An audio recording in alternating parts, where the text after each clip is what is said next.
하나님의 말씀은 구약성경 욥기 마지막 장 42장 1절부터 6절까지입니다. 구약성경 804쪽 욥기 42장 1절부터 6절까지 다 찾으신 줄 믿고 제가 봉독해 올리겠습니다.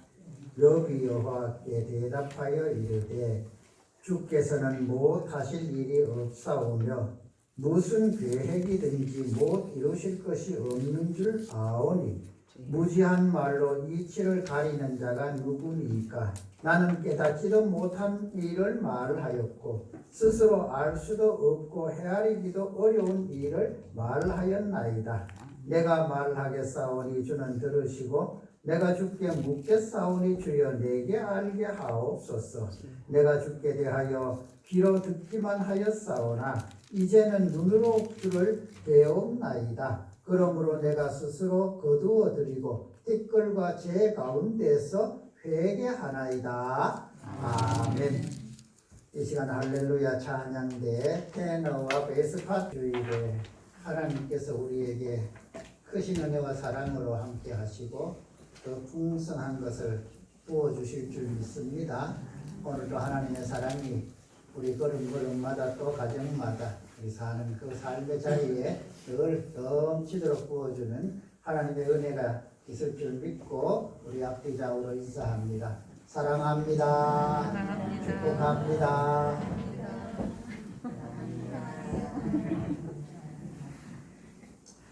지난 시간에 우리가 욥기 38장을 가지고 한번 하나님께서 침묵을 깨뜨리시고 욥에게 말씀하시는 그 말씀을 잠깐 생각을 해 보았습니다.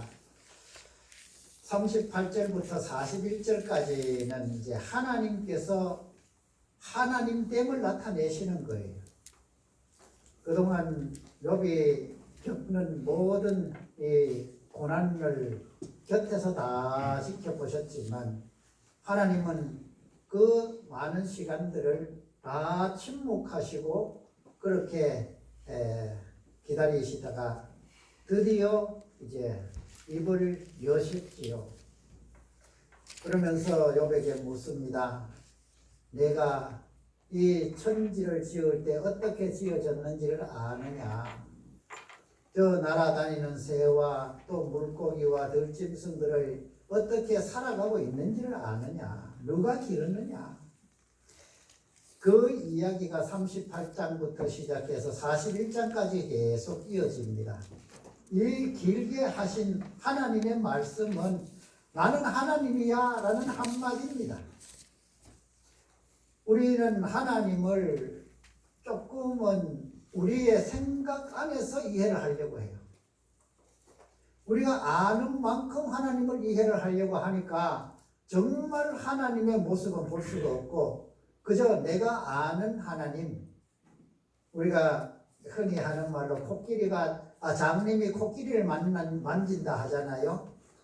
다리를 만져본 사람은 코끼리는 기둥 같네. 배를 만져본 사람은 코끼리는 벽이다.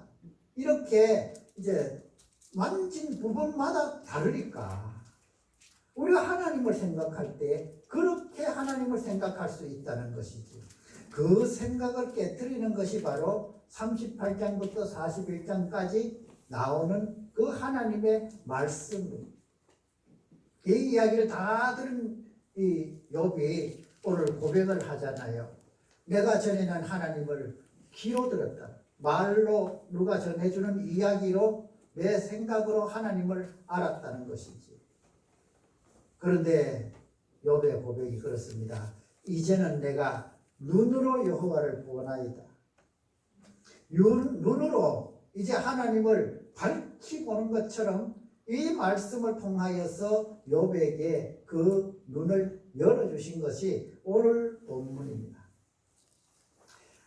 하나님께서 지난 시간에 우리가 살펴보았던 것처럼 욥이 애매하게 고난을 당하잖아요.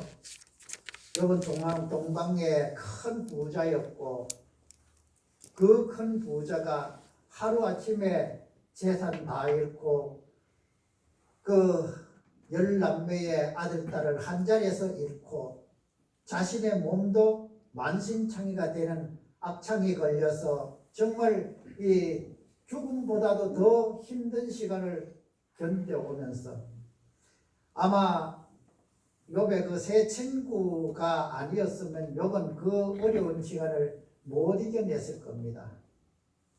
생각을 한번 해보세요.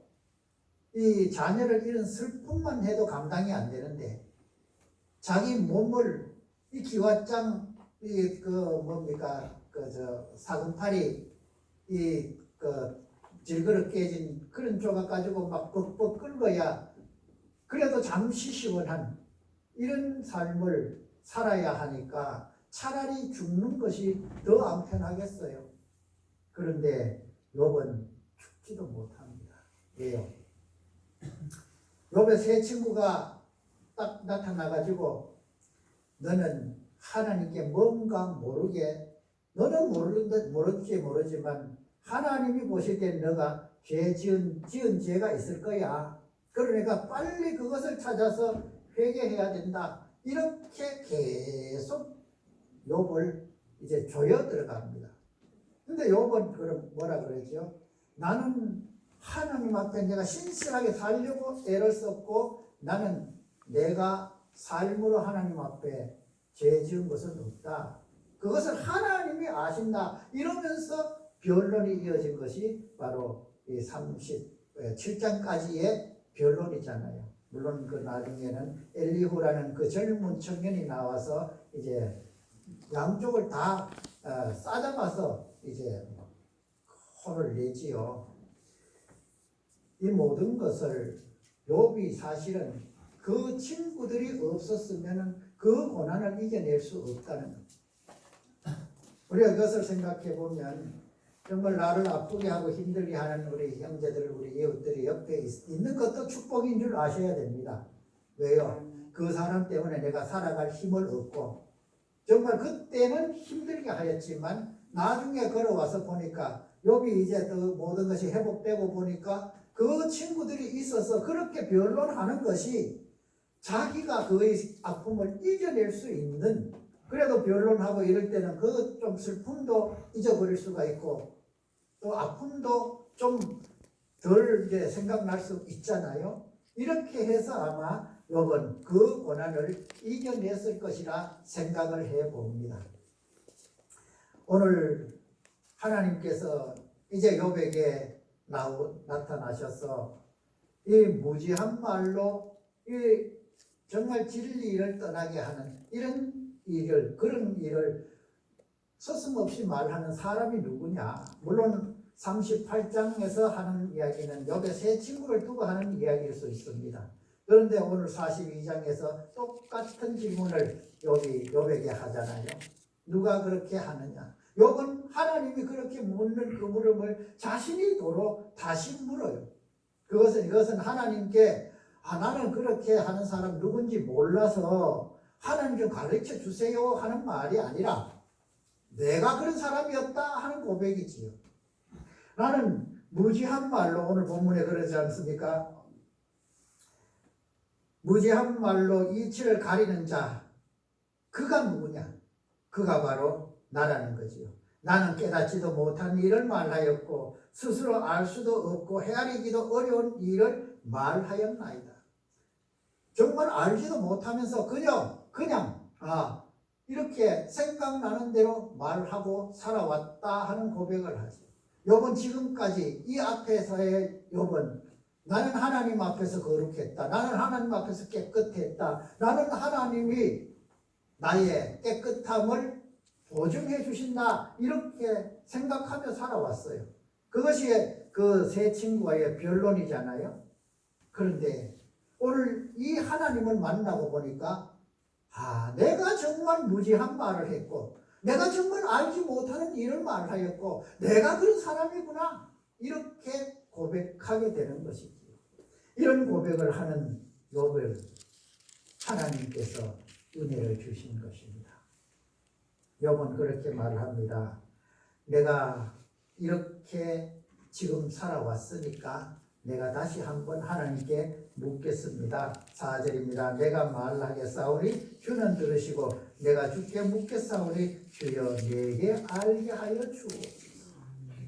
이 말에 이 질문이 무엇인지는 안 나와요. 그러나 이어서 곧장 나오는 이야기가 뭡니까? 내가 이전에는 귀로만 주님을 알았고 귀로만 들었다는 거예요. 그런데 이제 내 눈을 하나님께서 밝혀주시니까 내가 하나님을 밝은 눈으로 볼 수 있는 그 지혜가 생겼다는 것이지. 그렇습니다. 우리는 하나님을 다 아는 것처럼 말을 하고 정말 하나님이 나를 생각하는 것보다 내가 더 하나님이 내가 사랑하는 것을 더 잘 아는 것처럼 우리는 말할 때가 얼마나 많습니다. 오늘 욥의 고백을 본다면 욥은 정말 우리보다가 훨씬 더 거룩한, 그래서 동방의 큰 부자였지만 온전하였다 이렇게 말하는 것을 볼 수 있잖아요. 하나님이 온전하다고 인정해 준 사람이 욥이었어요. 그런데 욥이 오늘 고백은 뭐라 합니까? 나는 참 무지한 말을 많이 했고 알지 못하는 이야기를 했고, 이런 사람이 바로 누구요? 나였다는 거예요. 참 놀라운 고백이 아닐 수가 없습니다. 왜 이런 고백을 할 수 있습니까? 바로 살아계신 하나님을 만나니까. 살아계신 하나님이 내게 말씀하시는 그 말씀을 듣고 내가 그런 사람인 것을 깨닫게 되니까 이 고백을 할 수 있고, 그러면서 하는 이야기가 이제는 눈으로 봅니다. 누구 이야기를 들어서 하나님을 아는 것이 아니라, 어떤 책에서 읽어서 하나님을 아는 것이 아니라, 이제는 내가 정말 눈으로 나와 함께 하시는 하나님을 보면서 이제는 내가 하나님을 내가 그렇게 안 하나님을 이제는 떠날 수가 없지요. 그래서 욥은 이와 같은 고백을 하게 되는 것입니다. 욥기는 42장으로 마칩니다.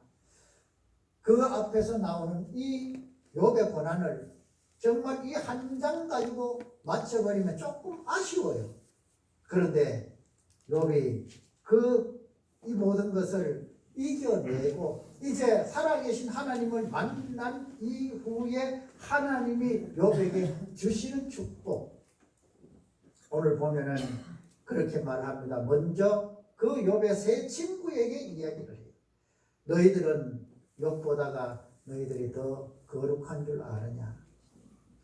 너희들이 한 말, 욥이 한 이야기, 어느 편이 더 정말 내 마음에 더 드는 말이었겠느냐? 그러면서 그 세 친구들에게 이야기를 합니다. 숫소 7과 숫명소 7을 가지고 가서 욥에게 그걸 가지고 가서 번제를 드리라. 그 번제 제물로 숫소, 숫양 이것이 만에서가 아니라 이 제물을 통하여 하나님이 저들의 그 허물을 씻어 주시겠다는.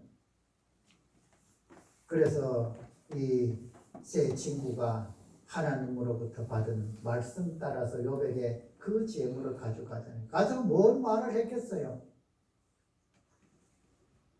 그때까지 안 그래도 몸이 아파 죽을 지경인데 마음 아파 정말 쓰러지기 일보 직전에 있는 욥에게 얼마나 그 마음까지 더 아프게 했는 것이 우리라는 것을 생각하면서 미안한 마음이 얼마나 들었겠습니까?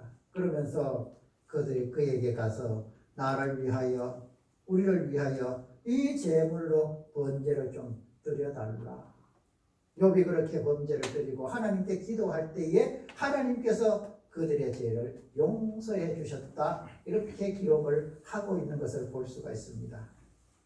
그러면서 하나님이 욥에게 이제 복을 주시는데 오늘 10절에 보면 그럽니다. 욥이 그의 친구들을 위하여 기도할 때 여호와께서 욥의 곤경을 돌이키시고 여호와께서 욥에게 이전 모든 소유보다 갑절이나 주신지라. 욥이 얼마나 많은 재물을 받았는지 한번 보십시오. 욥기 1장 3절에 보면 이렇게 기록하고 있습니다. 그의 소유물은 양이 7,000마리요 낙타가 3,000마리요 소가 500결이요 암나귀가 500마리이며 이렇게 1장 3절에서 욥기를 시작합니다. 욥이 가진 것이 이렇더란 말이지요. 그런데 오늘 본문 12절에 보면 여호와께서 욥의 말년에 욥에게 처음보다 더 복을 주시니 그가 양 14,000과 낙타 6,000과 소 1,000결이와 암나귀 1,000을 두었고 딱 배로 주신 거예요. 그러고 아들 딸을 다시 10명을 주었습니다. 그리고는 그의 생명까지도 140년을 더 연장시켜 주셨어요. 성경에는 안 나옵니다만은 유대 전승에 의하면 욥이 이 고난을 당할 때가 70살이었다고 합니다. 70살에서 140년을 더 살았으면 이 생명도 배나 더 주신 거예요. 그러면서 자녀와 손자의 4대를 안아보고 평안히 하나님이 이제 품에 안아 주셨다. 이렇게 기록하고 있는 것을 볼 수가 있습니다. 그렇습니다. 욥이 이전에 어떤 믿음을 가지고 살았든지 정말 이 마지막 순간에 하나님을 눈으로 보는 하나님을 못 만났다면 하나님은 욥에게 이 복을 주셨을까? 물론 하나님은 욥의 믿음을 알지요. 그래서 사탄에게 욥을 시험해 보아라 하면서 내어주셨는데 그 알지만 우리가 하나님이 안다 해서 우리가 그 마음을 다 지켜 살아갈 수는 없어요. 지혜의 왕이라 하는 솔로몬을 보아서 알지 않습니까? 얼마나 많은 지혜를 받았습니까? 또 많은 세상에 부럽지 않 누가 그 솔로몬을 부러워하지? 솔로몬이 세상을 부러워할 것이 무엇이 있어요? 그런데 솔로몬은 우상을 섬기는 사람이 되었고 이방신을 섬기는 그런 사람으로 변해버렸단 말이에요. 물론 나중에는 이제 그 자문이나 이런 전도서를 쓰면서 이제 하나님의 은혜를 다시 깨닫게는 되었지만 이와 같이 우리 인간의 우리의 마음은 그렇게 내 생각대로 지켜지지 않는 것이 사람이라는 거예요. 욥도 역시 마찬가지입니다.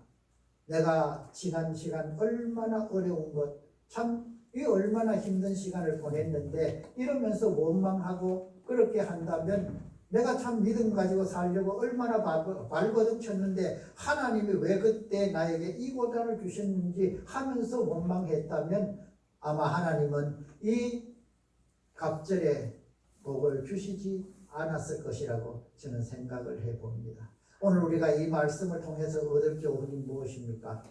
하나님은 지금도 우리의 믿음이 욥의 믿음 같기를 원하고 계시는 거예요. 아무도 욥의 고난처럼 당하고 싶은 사람은 아무도 없습니다.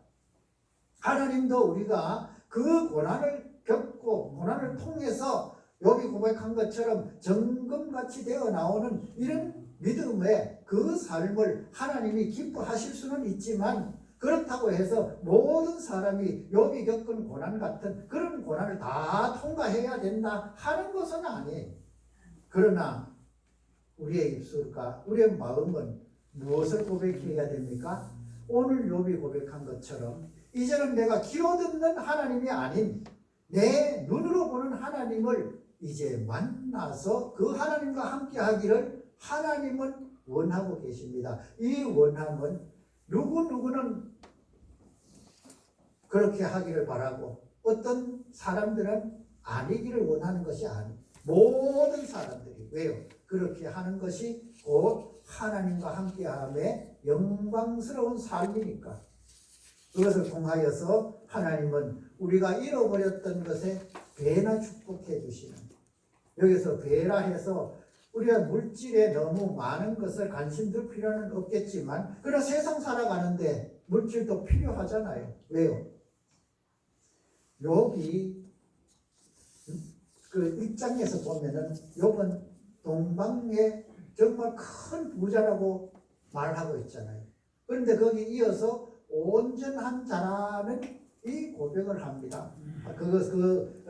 말씀을 하나님이 합니다.